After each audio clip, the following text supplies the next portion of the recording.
Mainit-init na chismis. Donay Pangilinan tinanong kung pinagsisisihan ba niyang pumasok sa buhay ni Bel Mariano. Nag-iba nga ang aura niya nung narinig niya ang tanong. Sabi niya, kung anumang relationship meron kami, hindi ko pinagsisisihan yon na pumasok ako sa buhay niya. I'm happy to be with her.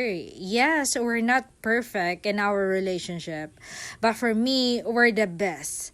Kahit minsan hindi kami nagkakaintindihan, hindi namin naiisipang sukuan ng isa't isa. I can love her from the rest of my life.